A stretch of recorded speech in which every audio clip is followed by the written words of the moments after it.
Indian army में 2019 में 80,572 soldiers recruit किए गए, 2020 में 0 और 2021 में 0 रिक्रूट किए गए।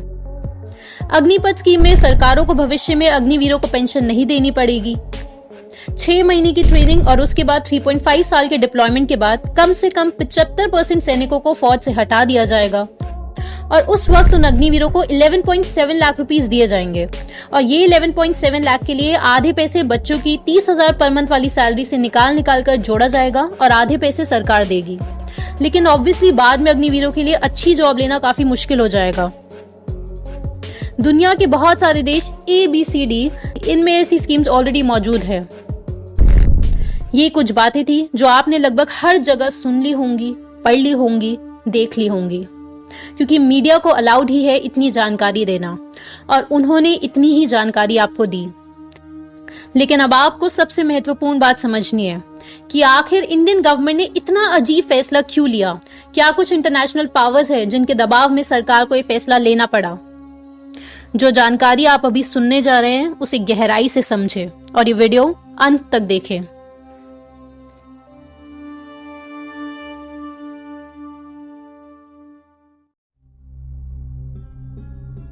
आप सभी को हमारा नमस्कार। श्रीधर जी, आप अग्निपथ स्कीम से रिलेटेड बोल रहे हैं या फिर जो लैंड प्राइवेटाइजेशन के लिए हो रही है आर्मी की बात है उसके लिए बोल रहे हैं? बिल्कुल। देखिए श्रीधर जी, ये तो हम सब क्लियर हो ही चुके हैं कि वर्ल्ड इकोनॉमिक फोरम ने काफ़ी समय से बोल रखा है कि गवर्नमेंट को अपना रोल ख़त्म करना चाहिए और वो सिर्फ गवर्नमेंट को सेकेंडरी रोल करना चाहिए। जो हम ऑर्डर बोलेंगे वो गवर्नमेंट कर दे, है ना। तो ये इस बात पे आप क्लियर हो जाएं। गणेश जी का हम सवाल लेते हैं इसके बाद, ठीक है। तो ये आप क्लियर हो जाए तो अब वही बात है कि जाना फ्यूचर किस तरफ जाना है। अगर जो हम पहले भी बोले कि आप क्या कीजिए, आप चाहे तो वर्ल्ड इकोनॉमिक फोरम का द ग्रेट रिसेट एक बार पढ़ेंगे, है ना। तो उसमें जो उन्होंने बातें बोली तो सारी चीज़ें उस तरफ ही जाती जाएंगी अगर वर्ल्ड इकोनॉमिक फोरम पावरफुल होता जाए। दूसरी चीज़, बच्चों का भविष्य, जैसा आप बोल रहे हैं कि अग्निपथ स्कीम में, और अग्निपथ स्कीम के नुकसान अभी तो देखने में बिल्कुल नुकसान दिख रहे हैं हमें, है ना। लेकिन ये बात भी आप समझें कि बहुत सारे ऐसे देश हैं जहाँ पे ये स्कीम ऑलरेडी एग्जिस्ट करती है। जैसे 75% लोगों को जॉब नहीं मिलने वाली, सिर्फ 25% लोगों को जॉब मिलेगी और बच्चे 75% वो तो कुछ भी नहीं कर पाएंगे क्योंकि उन्होंने ना बीटेक करा होगा, ना BBA BCA कुछ भी नहीं करा होगा, तो उन्हें वैसे भी जॉब नहीं मिलेगी। और नेताओं से भी पूछा गया तो नेता बोलते हैं कि हम इन्हें सिक्योरिटी गार्ड की नौकरी दे देंगे, या हम अपने जो पार्लियामेंट में सिक्योरिटी गार्ड होते हैं उनमें हम इनको प्रायोरिटी देंगे, अग्निपथ वालों को। जो फौज में लड़ रहे हैं उन्हें ऐसी प्रकार की वो देंगे, है ना। तो हम सबको ये सारी चीजें दिख जाएगी। लेकिन आप मूल समझें, हर देश में ये स्कीम हो रही थी। और अगर कुछ लोग ऐसा सोच रहे हैं, ये मैं आपको बोलूं कि एलिट्स का प्लान फेल होना ही है, जो कि आज की तारीख में हर एक्सपर्ट यही बोल रहा है, जो ये सारी चीजें बता रहे थे बहुत पहले से। तो आप देखेंगे अग्निपथ स्कीम के बाद जो लोग रिटायर होकर या 4 साल के बाद उन्हें उठाकर फेंक दिया जाएगा वापस हम जनता के बीच में, तो वो लोग एक्सपर्ट्स होंगे प्लानिंग के लिए।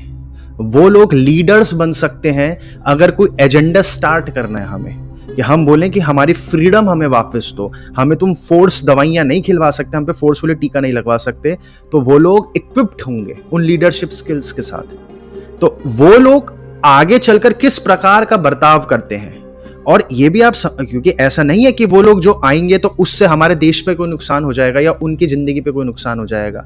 जिस बच्चे के माँ बाप भी नहीं है पैदाइशी, वो बच्चा भी आगे चले जाता है। वो लोग तो फिर भी आर्मी की ट्रेनिंग लेकर आ रहे हैं।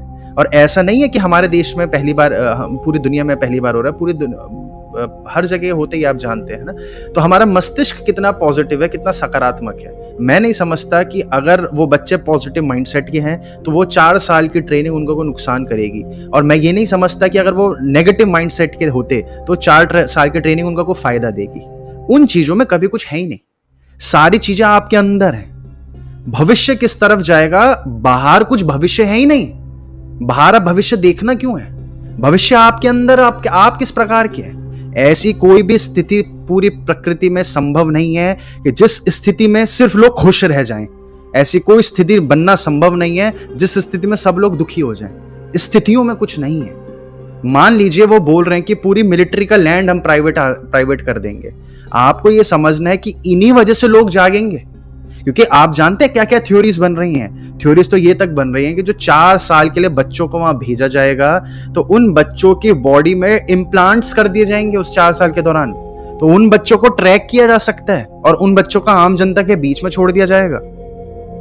और ये बातें भी चल रही हैं, ये सच है कि झूठ वो तो भविष्य बताएगा, या फिर और अगर पुख्ता सबूत मिलते हैं तभी पता चल पाएगा, क्योंकि ये टेक्नोलॉजी ऑलरेडी एग्जिस्ट करती है। लेकिन अब ये कहीं से, ये विसल ब्लोअर से है, जहां जहां से ये बातें आती हैं, तो ये भी बातें सामने आ रही हैं कि उन बच्चों की बॉडी में इम्प्लांट कर दिया जाएगा। ये बातें सामने आ रही हैं कि डार्क विंटर एक प्रोजेक्ट था 2002 का, कुछ इसी प्रकार का कोई डार्क विंटर प्रोजेक्ट था जो अमेरिका ने हकीकत में फैला दिया था वहां पे, अपने देश में कर रहे हैं उन्होंने एक्सपेरिमेंट। आप विकिपीडिया में भी पढ़ेंगे तो डार्क विंटर प्रोजेक्ट में वो मॉक ड्रिल कर रहे थे कि लोग कैसे रिएक्ट करेंगे।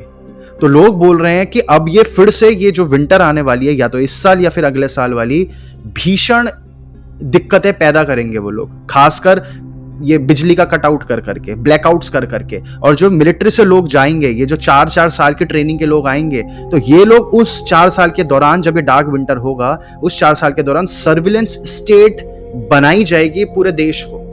लेकिन ये बातें भी चल रही हैं, जब सर्विलेंस स्टेट बनाई जाएगी तो ये जो युवा होंगे ना, तो वो अपनी नौकरी बचाने के लिए सरकार के हर वो मानेंगे, ऑर्डर्स मानेंगे, क्योंकि सिर्फ सरकार ने क्या बोला है, सिर्फ 25% बच्चे ही सेलेक्ट होंगे।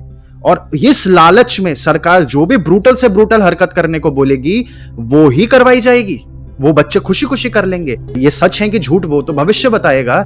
और इसके ऊपर तो आप जानते हैं यूएसए के कमांडर्स जो होते हैं, सन 2002 में उन्होंने रिपोर्ट्स बनाई थी कि किस प्रकार के ह्यूमंस को सबसे इजी होता है अपनी बातें मनवाना, कौन सा ह्यूमन होता है। तो उन्होंने जनरेशंस बांटी हैं, पूरे ह्यूमन सभ्यता की जनरेशन बांटी है कि अब एक जनरेशन उन्होंने बोली एक्स जनरेशन, एक जैसे आप लोग एक्स जनरेशन के, एक वाई जनरेशन बोली, एक जेड जनरेशन बोली। जेड जनरेशन वो है जो सन 1997 के बाद बच्चे पैदा हुए, जी जेन जिन्हें बोलते हैं। और उससे पहले एक्स जेन है जो सन 1985 के बाद या 1984 के बाद, ऐसे कुछ उन्होंने साल तय किया है, उसके बाद जो पैदा हुए। फिर एक जनरेशन थी जो उससे पहले की जनरेशन थी, वर्ल्ड वॉर 2 के बाद जो पैदा हुए। एक जनरेशन जो ग्रेट डिप्रेशन के बाद पैदा हुए 1930s के। तो उन्होंने जब कैलकुलेट करा, बहुत सालों साल ये रिसर्च चली, तो उन्होंने इस निष्कर्ष पर पहुंचे कि जो हमारी वाली जनरेशन थी, इससे जेड से पहले वाली जनरेशन थी, वाई और एक्स, ये लोग बातें नहीं मानते जल्दी से, इन लोगों को बदलना बहुत मुश्किल है। ये लोग अपने जो मानकर चीजें बैठे हुए हैं उसी स्थिति से चलना चाहेंगे। और इन लोगों को अगर कोई ब्रूटल स्टेप्स लेने को बोले जाए ना, ब्रूटल स्टेप्स कि अब तुम्हें जनता के साथ ये करना है, तो ये लोग नहीं करेंगे। इन लोगों को मैनिपुलेट करना बहुत कठिन है। और जो ये जेड जनरेशन है, इनके बारे में ये जब स्टडीज हुई है पूरे माइंड की, कि इस जनरेशन से तुम कोई भी काम बहुत जल्दी करवा सकते हो, क्योंकि ये जनरेशन डीप थिंकर्स की नहीं है, ये मल्टीटास्कर्स की जनरेशन है। उन्होंने एक्सपेरिमेंट में ये निष्कर्ष पर पहुंचे, मल्टीटास्कर्स की जनरेशन है। साथ साथ उन्होंने ये भी देखा कि आज की जनरेशन, जो नई जनरेशन है, 5 कंप्यूटर डिवाइसेस, यानी कि एक मोबाइल, एक टैबलेट, कंप्यूटर, सॉफ्टवेयर, 5 सॉफ्टवेयर एक टाइम पे हैंडल कर सकती है, लेकिन डीप थिंकर्स नहीं है। और पिछली जनरेशन डीप थिंकर्स हैं लेकिन मल्टीटास्कर्स नहीं है। तो अगर कोई इंसान डीप थिंकर हो गया तो उसको मैनिपुलेट करना नेक्स्ट टू इम्पॉसिबल है। डीप थिंकर यानी किसी चीज पर ध्यान लगाने लग जाए, वही डीप थिंकिंग का प्रैक्टिकल मीनिंग है। आपको कोई सरकार ने एक अग्निपथ स्कीम सुना दी और उसके ऊपर कोई इंसान तो जिसने अखबार पढ़ी और वो बस हो गया, और उसे क्योंकि गप्पे मारने ऑफिस जाके अग्निपथ स्कीम के बारे में, वो सॉर्टेड हो जाएगी उसकी लाइफ, क्योंकि उसे नहीं पता आगे क्या जीना है। लेकिन डीप थिंकर्स कौन हो रहे हैं? जैसे आप लोग मेडिटेट करते हैं तो आपके अंदर क्षमताएं बढ़ती है एक टॉपिक पे महीनों ध्यान लगाने की, घंटों ध्यान लगाने की। तो पुरानी जनरेशन इस डीप थिंकर्स पे, और उन्होंने ये ड्यूरेशंस भी निकाली है। कितनी अजीब बात है। दोस्तों, इस सेशन के आगे का भाग सुनने के लिए आप यहाँ पर क्लिक कर लीजिए और आप क्रीम मेडिटेशन चैनल से ज़रूर जुड़े। बेहद ही महत्वपूर्ण जानकारी है, एक एक चीज़ ध्यान से समझेगा